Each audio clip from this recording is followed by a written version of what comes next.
बोल देते हैं मिसिंग हो गया, बॉर्डर पर ड्यूटी कर रहा था, मर दिया। घर वालों ने मेरी औरत विधवा रही। अच्छा। जब तक उनको पता नहीं चला कि जिंदा है, वो तूड़ियाँ बूट या तो वो मार देते या हमारे अंग काट देते। तो सोशल वेलफेयर वालों ने बोल दिया कि ऐसे हमारे पास कोई प्रावधान ही नहीं है, हम क्या हेल्प करें। तो हम चाहते हैं। नमस्कार, मैं उर्मिला और आप देख रहे हैं VMI न्यूज़, कैमरामैन मोहित चौधरी के साथ। जैसा कि आप देख सकते हैं कि हमारे साथ मौजूद हैं बलवान चौधरी जी, जो कि आर्मी से रिटायर्ड हैं। तो आइए उनसे जानते हैं कि उनकी क्या समस्याएं हैं और वो क्या सरकार से कहना चाहते हैं। नमस्कार। जय हिंद, जय भारत। मेरा नाम बलवान सिंह है, मैं आर्मी से रिटायर हूँ। जी सर। आर्मी से सर्विस करने के बाद मैं इंटेलिजेंस में चला गया। इंटेलिजेंस वालों ने मुझे अपने देश की खिदमत के लिए पाकिस्तान में लॉन्च किया। तो पाकिस्तान में मैं वहाँ पर 15 साल रहा। 5 साल तो मैं ठीक ठाक काम किया, मुझे अवार्ड भी मिले। लेकिन एक एक्सीडेंट होने की वजह से मेरी आइडेंटिटी जो वो डिस्क्लोज हो गई। तो मेरे पास जो कार्ड वगैरह थे वो मुसलमान के थे, जिस्मानी तौर पर मैं हिंदू था। तो उनको डाउट पड़ने के बाद मुझे अरेस्ट कर लिया। अरेस्ट कर हमारा कोर्ट मार्शल हुआ। कोर्ट मार्शल करने के बाद 10 साल सज़ा होगी। 10 साल सज़ा जैसे कैसे भी जो 3rd डिग्री टार्चर हमने सहे। तो टार्चर करने के बाद हम जो हमारी वहाँ की एम्बेसी थी, उन्होंने बोला आप पहले हमारे घर वाले गए गवर्नमेंट के पास। उन्होंने बोला बॉर्डर पर ड्यूटी करता था, मिसिंग हो गया। फिर रेड क्रॉस वाले आए, उन्होंने हमारी चिट्ठियाँ लेकर घर भेजे। तो घर वालों ने बोला कि वो जिंदा है। तो उस वक्त अडवाणी साहब उन्होंने लेकर के दे दिया कि ये आदमी का मेंटल डिस्टर्ब था, इसलिए पाकिस्तान चला गया। सर, जैसा कि आपने बताया कि आप हिंदू हैं और आपके पास डॉक्यूमेंट पाकिस्तान के हाँ थे। जी, पाकिस्तान के थे, तो ऐसा कैसे? वो ऐसा होता है, तो पाकिस्तान में कहीं रहना हो तो वो आइडेंटिटी मांगते हैं जी। तो आइडेंटिटी के लिए हमारे पास कोई आई कार्ड को पाकिस्तान का होना बहुत ज़रूरी है। जी सर। वो सारा होता है हमारे पास। तो इसीलिए आपने अपने डॉक्यूमेंट चेंज कराए थे? जी जी, जी सर। वो सारे होता है, प्रोसेस भी बड़ा सीक्रेट होता है। जी। तो ऐसे थोड़ा डिस्क्लोज रखना पड़ता है। फिर उसके बाद जैसे भी हम जिंदा वापस आ गए। उनको तो डाउट था, लेकिन हमने अपनी ज़ुबान नहीं खोली कि ज़ुबान खोलते जा तो वो मार देते या हमारे अंग काट देते। जी सर। तो इसलिए हमने बोला जितना मारना मार लो। हमने अपनी वो नहीं किया, बताया नहीं उनके हम आर्मी से हैं। तो उसके बाद फिर इधर आ गए। इधर आने के बाद हमने अपने यूनिट में गए जहाँ जिन्होंने हमें लॉन्च किया था, वो अफसर बदली हो गए थे। जी सर। तो उन्होंने बोला आप एप्लीकेशन दे दो, हम फॉरवर्ड। वो करते करते हैं काफ़ी टाइम बीत गया, जी सर। लेकिन कोई उन्होंने हमारी वो सहायता नहीं की। फिर उसके बाद हम कोर्ट में चले गए। कोर्ट वालों ने भी इतना नहीं किया जितना वो कर सकते। वो हमारे पास प्रूफ नहीं, गवर्नमेंट के ख़िलाफ़ होता है, वो अच्छा नहीं लगता है, हाईलाइट होता है, वो ठीक नहीं। तो इसलिए फिर उसके बाद आर्मी वालों को यथाशक्ति हेल्प थी वो किया उन्होंने। लेकिन जो फिर उन्होंने आर्मी वालों ने तुम जिंदा रहने के लिए कोई काम धंधा करने पड़े, उन्होंने मुझे बैंक से लोन दिला दिया। बैंक से लोन देने के बाद फिर वो 2 साल के बाद अच्छा काम करते रहे, चलता रहा ठीक ठाक। पर्सनल लोन लिया था? हाँ, पर्सनल लोन लिया था। जी सर। तो उसके बाद उन्हें लॉकडाउन लग गया। लॉकडाउन के बाद बैंक वालों ने जो मेरा लोन था वो पेंडिंग रह गया। फिर उन्होंने नोट निकाले, जब वो किया तो मैंने बोला आर्मी वालों के पास गया। उन्होंने बोला यार ये तो तुम्हारा माल है, ये तो ख़रीदा है कंपनी से, उनसे बात करो। तो कंपनी वालों के पास गया, उन्होंने बोला ये माल तुम्हारा हम नहीं ले सकते हैं क्योंकि हमारी पेमेंट हो चुकी है, सिक्योरिटी भी भर दिया था, सारा भर दिया था, लेकिन सेल नहीं हुआ तो एक्सपायरी हो जाता है। एक्सपायरी हो गया तो वो फेंकना पड़ता है। तो सर माल किस चीज़ का? कंपनी में हमारे जो काम कंडक्ट ठेका था रेलवे सप्लाई का, जी। उसका था। तो रेलवे में हम एक्सपायरी माल नहीं दे सकते। जी सर। तो वो सारा उन्होंने डिस्ट्रॉय कर दिया। जी। कोई तोड़ फोड़ कर दिया, बहका दिया, जला दिया, कैसे भी कर दिया। उन्होंने बोला ये माल गोदाम में नहीं रखना है। जी सर। तो उसके बाद फिर मैं आर्मी वालों के पास गया तो उन्होंने बोला यार हम कुछ मदद करते हैं। तो अफसर ने हमें लिख करके दे दिया कि भाई तुम ठीक है, हमारे जो काम किया है, लेकिन तुम्हारे फाइनेंस से हेल्प करने के लिए हम इतने सूक्ष्म नहीं है कि जितना गवर्नमेंट करती है। तो गवर्नमेंट हाई लेवल के ऊपर बात है, हाई लेवल पर जाओ तो तब से लेकर मैं धक्के खा रहा हूँ। हाई लेवल हमें नज़र नहीं आ रहा है कहाँ। राष्ट्रपति से लेकर के प्रधानमंत्री, होम मिनिस्टर, डिफेंस मिनिस्टर को जो चिट्ठियाँ लिखी हैं, वो बोलते चिट्ठी लिख दो, स्टैंप लगा लो और रिसीव ले लो और रख लो। वो कहाँ जाती हैं उनका जवाब ही नहीं आया। एक चिट्ठी का जवाब आया तो उन्होंने वो लिख दिया JNK गवर्नमेंट को, सोशल वेलफेयर को कि इसकी हेल्प किया जाए। तो सोशल वेलफेयर ने बोला ये आर्मी का मसला है, इसलिए उन्होंने सूरज बोर्ड को लिख दिया जो हमारे आर्मी का होता है। तो सूरज बोर्ड ने बोला हम तुम्हें पेंशन दे रहे हैं, हम इससे ज़्यादा और कोई फाइनेंस हेल्प, जो बिजनेस का मसला है तुम फाइनेंस मिनिस्ट्री में जाओ। तो फाइनेंस मिनिस्ट्री में गया तो उन लोगों ने बोलने लगे भाई डिफेंस मिनिस्ट्री से लिखा करके लोगे, ऐसा ऐसा केस है। अभी डिफेंस मिनिस्ट्री बोल रहे हमें लिख करके नहीं आपको देंगे। जब वो हमें लिख करके नहीं देंगे तो फाइनेंस मिनिस्ट्री बोलते हैं हम आपका जो लोन जो बेबेट नहीं कर सकते, माफ़ नहीं कर सकते, चलो थोड़ा बहुत कर देंगे। फिर हम वन सेटलमेंट कर दिया, उसमें से कुछ पैसा हमने दे दिया उनको, थोड़ा सा 2-2.5 लाख रुपया कम पड़ रहा था। उसने बोला कि हम तुम्हें कुछ हेल्प कर देंगे। तो तभी से लेकर आज तक हम जहाँ जहाँ कहीं घूम रहे हैं, पत्रकार वालों के पास बोलते हैं तो बोलते भाई जी देश के लिए बात है, हम इसको नहीं हाईलाइट करेंगे। मैंने बीवी बच्चे पाल लिए, कल को गवर्नमेंट बोलेगी तुमने ऐसे क्यों न्यूज़ को दिया। तो वो भी अपनी जगह ठीक थे, या कैसे जैसे भी समझो, मैं अपनी जगह ठीक था।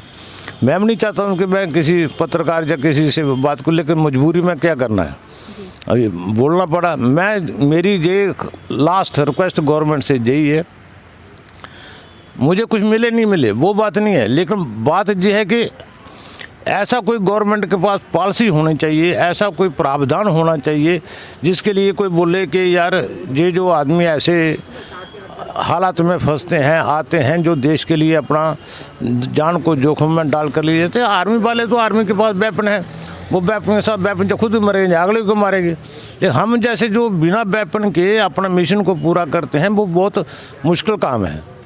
उसको देश की जिसके अंदर जुनून हो देशभक्ति का वही ये काम कर सकता है, अलबत्ता बहुत मुश्किल होता है। हमें अफसोस है जब इधर आकर डोर टू डोर धक्के खाते हैं। 2 साल से हम बोल रहे हैं कि डिफेंस मिनिस्टर से मिलना है, बोलते ये नंबर है अपॉइंटमेंट ले लो। नंबर पर फ़ोन करते तो उठाते नहीं, अगर कहीं उठा लिया बोलते भाई अपॉइंटमेंट नहीं मिलेगी, आप अपना जो प्रॉब्लम है वो चिट्ठी लेकर के डाल दो। वो डाल दिया। अभी मैंने फिर बोला 2-4 महीने भाई अपॉइंटमेंट लेना था, क्या हुआ? वो बोला भाई आपकी लेटर जो है अप्रूवल नहीं हुआ, तो अपॉइंटमेंट नहीं मिलता है। होम मिनिस्टर, डिफेंस मिनिस्टर, राष्ट्रपति अजीत डोभाल, मैंने बोला वो खुद पाकिस्तान में रह के हमारी बात तो सुनेंगे। तो अजीत डोभाल के घर पर उनके दफ्तर में गया, वो बोलते इधर पाकिस्तान का नाम लोगे तो तुम्हें गोली मार देते हैं, बाहर जाओ। मैं बोला फिर तो उधर ने बोलता तुम्हें उठा करके जमुना में फेंक देंगे। भाई ठीक है, जहाँ पर हम वहाँ से बच कर आए तो तुम मार दो, क्या करें हम? अभी हम देश के लिए काम, कोई देश के एंटी नेशनल तो काम नहीं जा सकते, हमारा आत्मा नहीं मानती है। कोई बोलता है तुम कैसे जाएं। हमारी गवर्नमेंट से यही रिक्वेस्ट है कि उसको कोई पॉलिसी बनाए, कोई पैसा प्रावधान हो कि जो ऐसे लोगों के साथ हेल्प के लिए कुछ फंड हो। जैसे सोशल वेलफेयर वालों ने बोल दिया कि ऐसे हमारे पास कोई प्रावधान ही नहीं है, हम क्या हेल्प करें। तो हम चाहते हैं गवर्नमेंट को कि ऐसा लिखने से उनको बचाया जाए कि प्रावधान क्यों नहीं है, बनाए प्रावधान। नहीं तो करोड़ों लोगों का ब्याज माफ़ कर दिया मोदी ने या किसी ने, जिसने भी गवर्नमेंट ने किया। तो उन लोगों को हो सकता कोई, हम बैंक वालों को बोलते यार उनका इतना करोड़ माफ़ कर दिया, हम लोग जो इतने हैं तो थोड़ा बहुत हमें कंसेशन नहीं बोल सकते। बोलता है उनकी VIP वालों के VIP से बात होती है, तुम्हारी बात नहीं सुनी जाती। मैं बोला ठीक है, हमारी बात नहीं सुना, हम कहाँ जाएंगे? मीडिया वाले हमारी बात नहीं सुनते। गवर्नमेंट गाँव के चौकीदार से लेकर के राष्ट्र के चौकीदार तक गए, कोई बात सुनने को तैयार नहीं। अपॉइंटमेंट नहीं मिलता, मिल ही नहीं सकता है तो बात करें। बोलते तुम्हारा कोई ऊपर बागब है तो उसको बोलो फ़ोन करे तो फिर अंदर आ सकते। तो हमारा बागब कहाँ भाई? हम तो जेल से आ रहे हैं, हमारा कोई MLA नहीं, मिनिस्टर नहीं। इन लोगों के पास घूमते फिरो। अगर हमारे जाते हैं अपने MLA के पास तो है नहीं, वो तो झूठी गवर्नमेंट है, वो सेंट्रल गवर्नमेंट मालिक है। तो हम अपने मंत्री के पास गए, मंत्री मिलते नहीं हैं, बोलते भाई सेंटर का मजा है, सेंटर के पास जाओ। अब दिल्ली आ जाते, दिल्ली वाले बोलते हैं अपॉइंटमेंट मिल नहीं सकता। जाएं तो कहाँ जाएं? किसी से अफसर से बात नहीं होती है, किसी मिनिस्टर से बात नहीं होती है, कोई मीडिया वाले हमारी खबर नहीं सुनता है। तो हम परेशान होकर के क्या करें? सुसाइड करें? सुसाइड करने से क्या होगा? कोई किसी का मसला हल तो नहीं होगा। जब मेरा मसला जो खुद ही जाएगा, यार सुसाइड करने से बेहतर है कि हम किसी को 2-4 को मार करके मरे। इससे हम उग्रवादियों के साथ तो लड़े, ताकि अपने दिल में तो शांति होगी कि हम देश के लिए कुछ करके मरे। ऐसे खामखा सुसाइड करने से क्या फ़ायदा? तो अभी मसला ये आ गया कि गवर्नमेंट को हम चाहते हैं कि कोई ऐसी पॉलिसी बनाए, कोई ऐसा प्रावधान करें। मेरे जैसे और भी बहुत लोग हैं, उनके लिए कुछ होना चाहिए। मुझे कुछ मिले या नहीं मिले, मुझे कोई बात हो या नहीं हो, कोई बात नहीं, लेकिन बाकी वालों के साथ तो ऐसा नहीं हो ना। 25-25 साल काट करके आए हमारे उधर वहाँ से आदमी को 20-20 साल 15-15 साल कसूरी चक्कियों में रहे, उधर जेल कितना टार्चर रहे। क्या गवर्नमेंट ने उनको पूछा कभी? जो कोई 2 रुपये की हेल्प भी किया नहीं कि पता नहीं कैसी गवर्नमेंट, कैसा उनका फैसला है, कैसी इनकी एडमिनिस्ट्रेशन चलाते हैं जी। जब ये बेचते हैं, काम करते हैं, बोलते हैं दिल्ली तुम्हारी जेब में है, जब आते हैं तो ये बिल्लियों से नचाते हैं, बोलते हैं हमारे। रिटायर्ड कब हुए? मैं पूरे डॉक्यूमेंट मिल गया। मैं 83 में रिटायर, 84 में मैंने इंटेलिजेंस ज्वाइन किया था। तो उसके बाद 15 साल में वहाँ पर रहा। उसके बाद आकर के डोर टू डोर धक्के खा रहे हैं जी सर। सभी। गवर्नमेंट से हम यही चाहते हैं कि कुछ ऐसा प्रावधान बने, कुछ ऐसी पॉलिसी बनाओ जिससे कि हमारे जैसे लोगों का थोड़ा भला हो जाए। तो सर जैसे कि आप कह रहे हैं विकलांग सर्टिफिकेट भी है, ये जो आप विकलांग हुए हैं आप शुरू से या आर्मी में? ये पाकिस्तान में बड़े विकलांग हो तो जिंदा आना बड़ा मुश्किल, विकलांग कर दिए तो ये थोड़ा है कम जी। वो तो जिंदा बच गया। हम जितना मर्जी, ये दांत भी डुप्लीकेट है, बाजू में डुप्लीकेट है, जिसमें कितने दाग उधर पर अभी तक भी चमड़ी काली है, वो नहीं है। अभी क्या आपको क्या बताएं, पूरी दुनिया को अच्छा नहीं लगता है। लेकिन कोई ऐसा एनजीओ भी नहीं है जो हमारी मदद, जितने भी एनजीओ बोलते भाई हम तो खुद लोगों से मांग करके खाते हैं, आपको क्या हेल्प करेंगे। जी सर। तो बताने के लिए, काज काले करने के लिए वो बता देते हैं हमने वहाँ किया, वहाँ किया, वहाँ किया। तो सर जैसे कि आप बता रहे हैं कि आप आर्मी से हैं, तो आर्मी से रिटायर्ड हुए, आपकी पेंशन आती है या नहीं? आर्मी की पेंशन, आर्मी से मुझे कोई गिला नहीं है जी सर। कि आर्मी वालों ने मुझे जो देना था, जो नौकरी किया उसका पेंशन दिया, हर बेनिफिट दिया। मैं आर्मी से, मेरा कोई गिला नहीं, गिला मेरा पॉलिटिकल गवर्नमेंट से है जी सर। कि आर्मी वालों ने नौकरी किया और पेंशन दिया, जी। वो मेरा उससे कोई गिला। मेरा ये है कि जो लोग हमारा जैसे वहाँ से लांच होकर के वापस जेल काट करके आते हैं, उनके लिए कोई प्रावधान नहीं है, कोई स्कीम नहीं है, कोई गवर्नमेंट के पास पॉलिसी नहीं है कि इन लोगों की कैसी सहायता की जाए। सर विकलांग पेंशन भी तो मिलती है? मैं बोलता हूँ आर्मी से मेरा कोई नहीं है लेना देना। सर मैं आर्मी की नहीं कह रही, आर्मी की पेंशन आपकी अलग है, विकलांगता जो आप बता रहे हैं वो उसकी पेंशन कह रहे हैं। दोनों इकट्ठी मिलती है ना। वो तो आर्मी का है मसला, वो तो उसका नहीं है। लेकिन जो पाकिस्तान में 10 साल 15 साल में जेल में रहा, उसका मुझे क्या कंपनसेशन मिला? जी सर। मैं तो छोड़ो, मेरे पास और भी दूसरे और साथी हैं। नहीं, भारत सरकार और पेंशन भी देती है ना अलग विकलांग वो से मिलता है, उससे कोई मतलब नहीं। वो भारत सरकार से भारत सरकार ने जो सर्टिफिकेट दिया है, जो मुझे पाकिस्तान आने के बाद नहीं दिया। अच्छा, सर्टिफिकेट तो मुझे पहले दी थी। लेकिन पाकिस्तान की जेल में कितना टाइम बंद थे आप? मैं 15 साल रहा, 10 साल जेल में रहा, 5 साल खुला रहा। लेकिन जब मुझे पेंशन जो मिली पाकिस्तान आने के बाद मिली।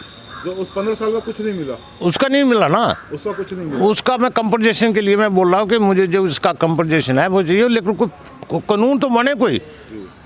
मैं तो आर्मी वालों के जनरल जी साहब के पास गया, उन्होंने बोला ये देखिए, उन्होंने मुझे 50,000 का चेक दिया, जनरल GD बख्शी जो टीवी पर आते हैं ना रक्षा से, वो तो ऐसे 15 साल जेल में बंद होने के बाद ये 50,000 रुपए का आपको दिया है बस? ये 50,000 उन्हें अपने रिटायर हैं, वो उन्हें अपनी जेब से दिया, अपनी जेब से दिया? देखो गवर्नमेंट से नहीं दिया, उन्हें अपनी जेब से दिया। गवर्नमेंट ने जो AG ब्रांच है, उन्होंने मुझे 2 लाख रुपया बोले हम तुझे दे देंगे, 2.5 लाख रुपये उनसे रिक्वेस्ट किया तो वो कर। लेकिन मुझे जो चाहता हूँ कि ये प्रावधान बने, कोई स्कीम बने, कोई जिसका हाँ जिसका बाकी वालों को भी फायदा मिले। यानी कि जैसे आप 15 साल पाकिस्तान की जेल में बंद रहे हो?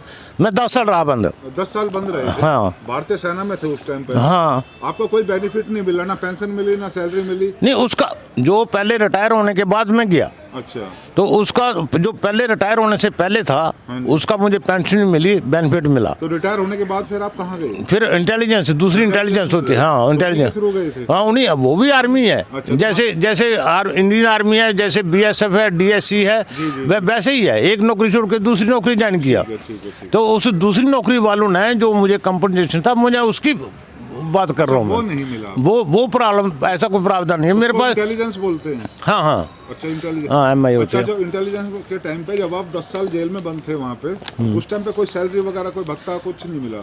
अब बोल देते हैं मिसिंग हो गए, बट ड्यूटी कर रहा था, मर दिया। घर वालों ने मेरी औरत विधवा रही। अच्छा, जब तक उनको पता नहीं चला कि जिंदा है। वो तूड़ियाँ बूढ़ियाँ वो जो है वो सब कुछ कर दिया जो होता है मरणोपरांत। तो सर अभी क्या कहना चाहते हैं आप सरकार से, और क्या मांग है? मेरी यही मांग है कि ऐसा कोई प्रावधान बनाए गवर्नमेंट, ऐसी कोई पॉलिसी बनाए जिसके मेरे जैसे मैं डोर टू डोर धक्के खा रहा हूँ ना खाना पड़े। ऐसे सबके लिए होना चाहिए।